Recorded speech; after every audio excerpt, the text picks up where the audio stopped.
Hello everyone, सुपथ academy के YouTube channel में आपका स्वागत है। इस वीडियो में हम झारखंड के इथेनॉल प्रोडक्शन प्रमोशन पॉलिसी 2022 को देखेंगे।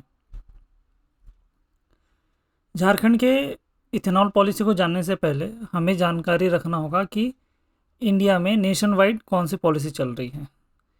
जो नेशनल पॉलिसी चल रही है उसका नाम है नेशनल पॉलिसी ऑन बायोफ्यूल्स 2018 और इसको रिसेंटली 2023 में इसको अमेंड किया गया है। अब जो नेशनल पॉलिसी है बायोफ्यूल्स के लिए, उसके तहत हम इंडिया में एक प्रोग्राम चला रहे हैं जिसका नाम है इथेनॉल ब्लेंडिंग प्रोग्राम। अब इससे हम बहुत सारा क्वेश्चन अराइज होता है। सबसे पहले इथेनॉल ब्लेंडिंग क्या है, व्हाट इज़ इथेनॉल ब्लेंडिंग, ये क्वेश्चन होता है। फिर क्वेश्चन आता है कि इथेनॉल क्या है, व्हाट इज़ इथेनॉल। अब ये दो क्वेश्चन हो जाएगा।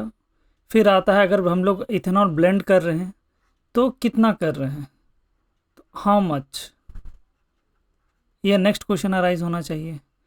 और हम लोग इथेनॉल ब्लेंड कर रहे हैं, कितना कर रहे हैं, और कब तक में वो जितना हमें ब्लेंड करना है उसको अचीव कब तक कर लेंगे, उसका डेट क्या है, तो व्हेन, कब तक हम लोग उसको अचीव कर लेंगे। तो ऐसे हम लोग बहुत सारा क्वेश्चन पूछ सकते हैं अपने आप से कोई भी टॉपिक को पढ़ने के लिए। तो अब स्टार्ट करते हैं इसे।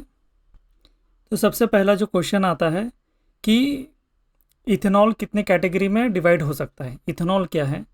तो ये पॉलिसी है जो नेशनल पॉलिसी ऑन बायोफ्यूल्स है, वो इथेनॉल को 4 पार्ट में डिवाइड करती है। एक है 1G जिसको फर्स्ट जनरेशन कहते हैं, 2G सेकेंड जनरेशन हो गया, फिर 3G थर्ड जनरेशन और 4G फोर्थ जनरेशन। और 1G जो फर्स्ट जनरेशन बायो इथेनॉल है या बायोडीजल है, उसको एडवांस फ्यूल्स भी जनरेट होता है। अब ये कैसे जनरेट होता है, तो ये जनरली 2 टाइप से होता है।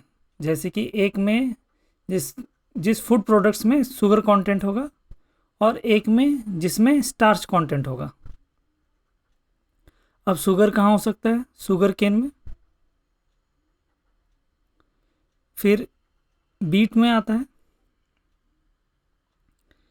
और एक मोलासेस।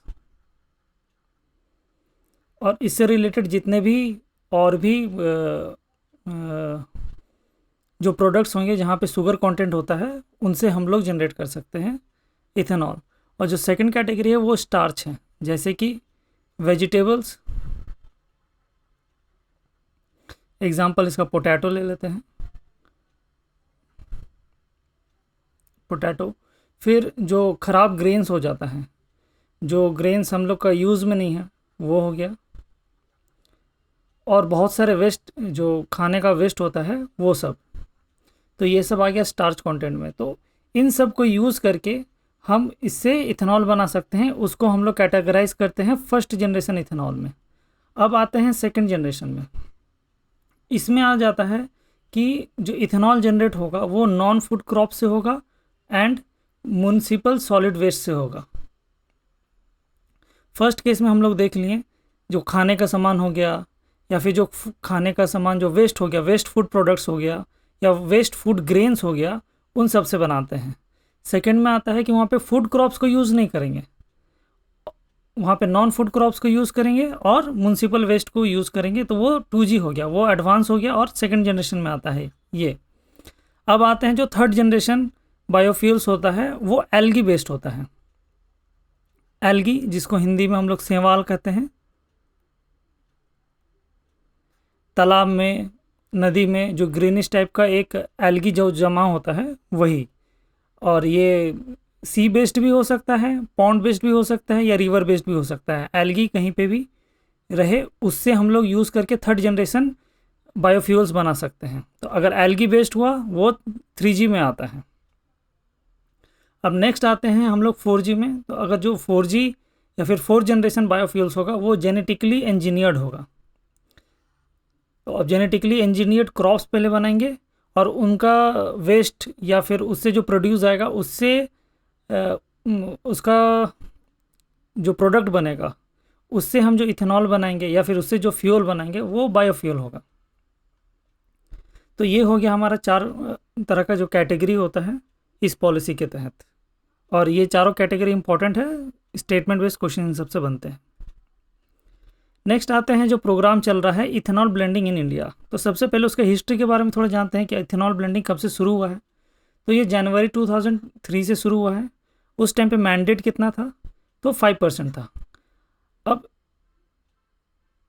अब ये तो ठीक है कि इथेनॉल ब्लेंडिंग का ये मैंडेट था। अब इथेनॉल ब्लेंडिंग होता क्या है इसको समझ लेते हैं।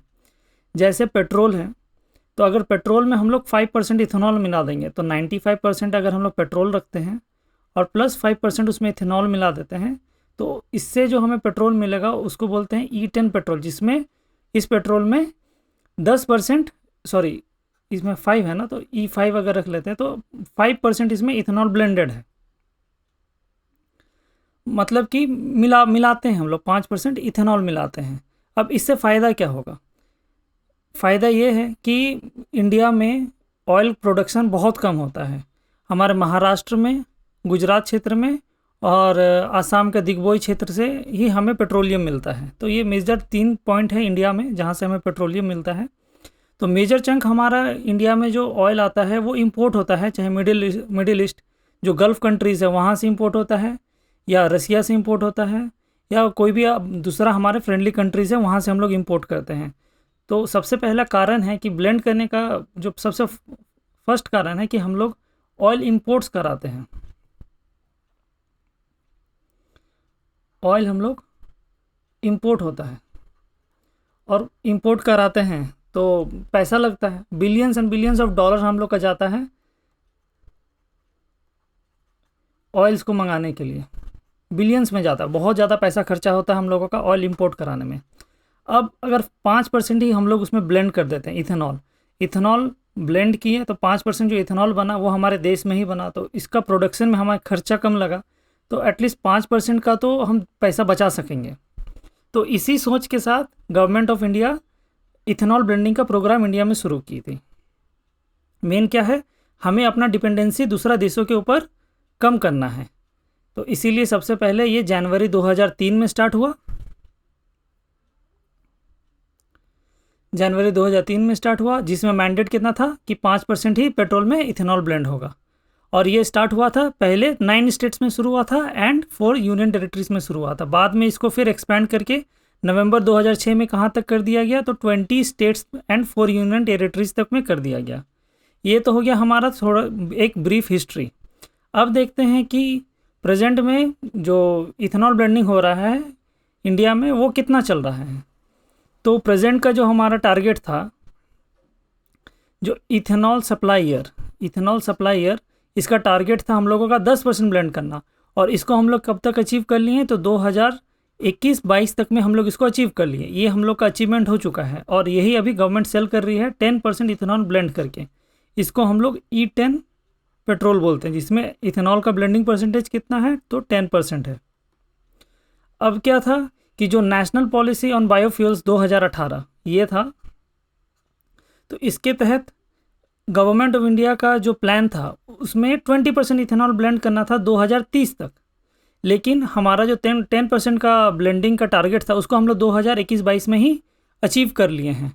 तो क्या किए कि जो हमारा टारगेट था 30 तक को, उसको कम करके हम लोग 2025 में कर दिए। यही जो अमेंडमेंट हुआ है नेशनल पॉलिसी ऑन बायोफ्यूल्स 2018 या 2023 में जो अमेंडमेंट हुआ है, उसमें क्या किए कि जो हमारा टारगेट 2030 का था उसको घटा के 2025 कर दिए। अब हमारा नया टारगेट क्या हो गया है गवर्नमेंट का कि 20% इथेनॉल ब्लेंड करना है हम लोगों को, और कब तक इसको अचीव कर लेना है, तो इसको 2025 तक अचीव कर लेना है। अब ये स्टार्ट कब से हो गया है, तो ये स्टार्ट हो गया है अप्रैल 2023 से स्टार्ट हो गया है कि हाँ जो कंपनीज इथेनॉल ब्लेंड करके पेट्रोल बेच सकती है तो वो 20% तक ये बेच सकती है। तो ये आ जाता है, इसको हम लोग बोलते हैं E20 इथेनॉल, E20 पेट्रोल जिसमें 20% इथेनॉल ब्लेंडेड है। तो ये तो हम लोग अब देख लिए कि इंडिया का क्या टारगेट था पहले, उसको अचीव भी कर लिए हैं, और फ्यूचर में क्या टारगेट है और कब तक हमें उसको अचीव करना है। अब देख लेते हैं कि इसके पीछे का कारण क्या है। तो पहले हम लोग स्टार्टिंग में ही देखें कि हम लोगों का जो ऑयल इंपोर्ट्स है वो बहुत ज़्यादा है। तो ऑयल इंपोर्ट्स को घटाने के लिए हम लोग इथेनॉल को ब्लेंड किए हैं। अब ये 20% जो इथेनॉल ब्लेंडिंग कर दिए हैं, E20 जो पेट्रोल है, ये कब से हमारा मार्केट में आ गया है? तो April 1 2023 से ये बेच सकते हैं, और इसको अचीव करना हम लोगों को 2025 तक में, कि टोटल हम लोगों का इथेनॉल जो इतना पेट्रोल मिल जाए वो 20% ब्लेंडेड कब तक मिल जाएगा? 2025 तक ये टारगेट को अचीव करना है। अब इंडिया का जो टारगेट है इसमें एनर्जी फील्ड में, जो एनर्जी इंडिपेंडेंट है हम लोगों को बनना है, इसका टारगेट है 2047 तक। मतलब हम लोगों का आज़ादी का 100 साल पूरा हो जाए तब तक हम लोग एनर्जी इंडिपेंडेंट हो जाए। एनर्जी इंडिपेंडेंट का मतलब अभी हम लोग बहुत सारा कोयला इंपोर्ट कराते हैं ऑस्ट्रेलिया से, बहुत सारा पेट्रोलियम हम लोगों का इंपोर्ट होता है डिफरेंट कंट्रीज से, गल्फ़ कंट्रीज़ हो गया, जितने ओपेक कंट्रीज़ है वहाँ से इंपोर्ट होता है, फिर वेनेजुएला, ब्राज़ील, ऐसे बहुत सारे कंट्रीज़ है जहाँ से हम लोग इंपोर्ट करा सकते हैं। तो इसके कारण हमें क्या है कि हम दूसरे कंट्री के ऊपर डिपेंडेंट रहते हैं। अब कोई पेट्रोल हमें बेचे ना बेचे, वो लोग अपना पेट्रोल का प्राइस बढ़ा दे घटा दे, इस पे हम लोग डिपेंडेंट है, क्योंकि हम लोगों का खुद का प्रोडक्शन नहीं है। इसीलिए हमें ऑल्टरनेटिव सोर्सेज की तरफ जाना चाहिए कि हम अपना एनर्जी नीड्स को पूरा कर सकें। अब हम लोग समझ सकते हैं कि अगर पेट्रोल मार्केट में ना आए तो गाड़ी चलना बंद हो जाएगा। अगर गाड़ी चलना बंद हो जाएगा, ट्रांसपोर्टेशन बंद हो गया, उससे सबसे बड़ा दिक्कत क्या आएगा? महंगाई दर बढ़ जाएगा, क्योंकि जितने भी फूड ग्रेन्स हैं वो एक पॉइंट ए से पॉइंट बी जाने के लिए ट्रांसपोर्टेशन के ऊपर बहुत ज़्यादा डिपेंड करता है। अब वो अगर ट्रक से अगर वो जा रहा है और वो डीजल से, पेट्रोल से चल रहा है, और वो डीजल या पेट्रोल हमारा बाहर से इंपोर्ट होता है, तो हम कितना समझ सकते हैं कि हमारा मार्केट कितना ज़्यादा डिपेंडेबल है एनर्जी नीड्स के ऊपर। तो अगर हम एनर्जी इंडिपेंडेंट हो जाएंगे तो ये हमारे देश के लिए बहुत ज़्यादा अच्छा रहेगा और हम क्या सेल्फ सफिशिएंट रहेंगे। तो ये तो सबसे बड़ा कारण है। और हमें एनर्जी इंडिपेंडेंट बनने का डेट कब तक है? तो 2047 तक का। कार्बन एमिशन में याद रखना है, हमें नेट जीरो बनना है। इंडिया का टारगेट है 2070 का। अब नेक्स्ट देखते हैं कि इस पॉलिसी के थ्रू और क्या करना चाहती है। तो इस पॉलिसी के through government of India promote cleaner and more sustainable energy sources को प्रमोट करती है। तो ये तो हो गया मेजर इंपॉर्टेंट पॉइंट्स जो पॉलिसी का था। अब जो नोडल एजेंसी है सेंट्रल लेवल पे, तो इसको कौन इम्प्लीमेंट कर रही है? अब क्योंकि जो इथेनॉल बन रहा है वो फूड ग्रेन्स पे डिपेंडेंट है, जैसे शुगर केन हो गया, फिर राइस ग्रेन्स हो गया, वीट हो गया, जो फिर ग्रेन्स ख़राब हो जाते हैं उन सब को यूज़ करते हैं। तो अब ये सब हमें कहाँ से मिलता है? तो department of food and public distribution. तो हमें याद रखना है कि जो नोडल एजेंसी है ethanol blending programme in India का, उसका नाम है the department of food and public distribution, DFPD। यही रिस्पॉन्सिबल है फ्यूल ग्रेड इथेनॉल प्रोडक्शन के लिए। अब ये तो हम लोग देख लिए कि इंडिया के लेवल पे क्या चल रहा है। अब हम लोग देखते हैं कि झारखंड क्या करना चाहता है। जो अपना Jharkhand ethanol production promotion policy है, इससे क्या करना चाहता है? हम यहाँ के नाम से ही देख सकते हैं कि झारखंड इथेनॉल प्रोडक्शन, कि झारखंड में इथेनॉल प्रोडक्शन के लिए और उसका प्रमोशन के लिए ये पॉलिसी बनाया गया है। नाम से ही हमें पता चलता है। तो इसके डिटेल्स में देखते हैं आगे चल के। इस स्लाइड में हम देख सकते हैं कि जो ये पॉलिसी हुआ है ये द झारखंड गैजेट के द्वारा पब्लिश किया जाता है। और ये पब्लिश कब हुआ है? तो 10 नवंबर 2022 को, उसी दिन का नोटिफिकेशन भी है, सेम डे का। डिपार्टमेंट, कौन सा डिपार्टमेंट इसे पब्लिश करता है? तो डिपार्टमेंट ऑफ इंडस्ट्रीज़। अब इस पॉलिसी का नाम क्या रखा गया है? Jharkhand ethanol production promotion policy 2022। इस चीज़ पे ध्यान देना है। अब आ जाते हैं पॉलिसी एम्स पे। अब ये पॉलिसी का एम रहे, जो स्ट्रैटेजी रहे, जो भी रहेगा, मेन एक स्टेट क्या करेगा, जो नेशनल वाइड जो भी पॉलिसी है उसी के पीछे चलने का कोशिश करेगा। और वही चीज़ हम यहाँ पे भी देख सकते हैं। जैसे कि झारखंड का इथेनॉल जो पॉलिसी है, ये सबसे पहले एम क्या है? तो हमें इन्वायरमेंटल कंसर्न्स है कि हाँ ठीक है, इन्वायरमेंट को बचाना है, वो एक पॉइंट आ गया। फिर जो इंपोर्ट पे हम लोगों का डिपेंडेंसी है उसको घटाना है। फिर एग्रीकल्चर को भी बूस्ट करना है, क्योंकि अगर हमारा पेट्रोल खेत में उगेगा तो किसानों के लिए बहुत ज़्यादा अच्छी बात है। और ऐसे भी झारखंड का 60 to 70% जो लोग हैं वो एग्रीकल्चर पर डिपेंडेंट है। और इंडिया में भी सिमिलर परसेंटेज हमें देखने को मिलता है। जो एग्रीकल्चर पे डिपेंडेंट लोग हैं वो बहुत ज़्यादा हैं। और इन सब का एकदम सटीक डेटा आप हम लोगों का वीडियो झारखंड इकोनॉमिक सर्वे से भी देख सकते हैं, वहाँ पे सारा सटीक डेटा दिया हुआ है। तो ये तो हो गया पॉलिसी का एम। अब नेक्स्ट हम लोग देखते हैं जो सेकंड एम है, इसमें क्या करना है कि इथेनॉल मैन्युफैक्चरिंग को झारखंड में उसको बढ़ाना है, उसको सपोर्ट करना है, उसका प्रमोशन करना है। यही इसका सेकंड एम हो गया। अब हम लोग इसका ऑब्जेक्टिव्स देख लेते हैं। तो सबसे पहले वही है कि एक स्टेट पूरा प्रोडक्शन के लेवल पे कुछ कर नहीं सकता है, वो कौन सा पॉलिसी को फॉलो करेगा, वो जो नेशन वाइड जो पॉलिसी चल रहा है उसी को ही फॉलो करेगा, उसी के नक्शे कदम पे ही चलेगा। तो to allow the production of ethanol from all kinds of feed stocks allowed under the national policy on biofuels 2018 and by national fuel coordination committee. मतलब जो नेशनल लेवल पे जो भी कमेटी बनाया गया है और जो भी पॉलिसी बनाया गया है उसी के नक्शे कदम पे चलना है, उसी को फॉलो करना है। तो इसीलिए इस वीडियो के स्टार्टिंग में ही हम लोगों ने सारा देख लिया था कि नेशनल वाइड हम लोगों का एम क्या है, ऑब्जेक्टिव्स क्या है, वो सबको देख लिया एक एक करके। और बाकी हमारा जो स्टेट का ये पॉलिसी है इसको भी देख लेते हैं। To promote, facilitate and financially incentivise investment in fuel grade standalone new greenfield ethanol manufacturing units in Jharkhand through instituting an enabling environment and offering fiscal incentive। घुमा फिरा के वही बात कह रहा है कि इथेनॉल प्रोडक्शन को झारखंड में बढ़ाना है, उसके लिए इंसेंटिव्स, फिजिकल इंसेंटिव्स दिया जाएगा। उसके बाद greenfield ethanol manufacturing units setup किया जाएगा। तो बात घुमा फिरा के वहीं पे आ जाता है कि हमें इथेनॉल प्रोडक्शन को बढ़ाना है। अब इसके लिए क्या करना है, फिर नेक्स्ट क्या है ऑब्जेक्टिव। अब इथेनॉल प्रोडक्शन वही, अगर हमारा तेल खेत में उगेगा तो हमारे फार्मर्स को बहुत ज़्यादा बेनिफिट होगा। तो वही increase the incomes of farmers, क्योंकि वो जितने फीड स्टॉक्स हैं उसको वो अपने खेत में उगाएंगे और फिर उसे इथेनॉल मैन्युफैक्चर करेंगे और ख़ुद बेचेंगे। तो ये मैन्युफैक्चर का ये फार्मर्स का इनकम भी इंक्रीज़ होगा। फिर अब ये लोकल लेवल पे भी एम्प्लॉयमेंट जनरेट होगा, उसको भी एड्रेस कर लेता है। फिर क्या होगा कि जो ग्रेन्स है उसका प्रोडक्शन इंक्रीज़ होगा।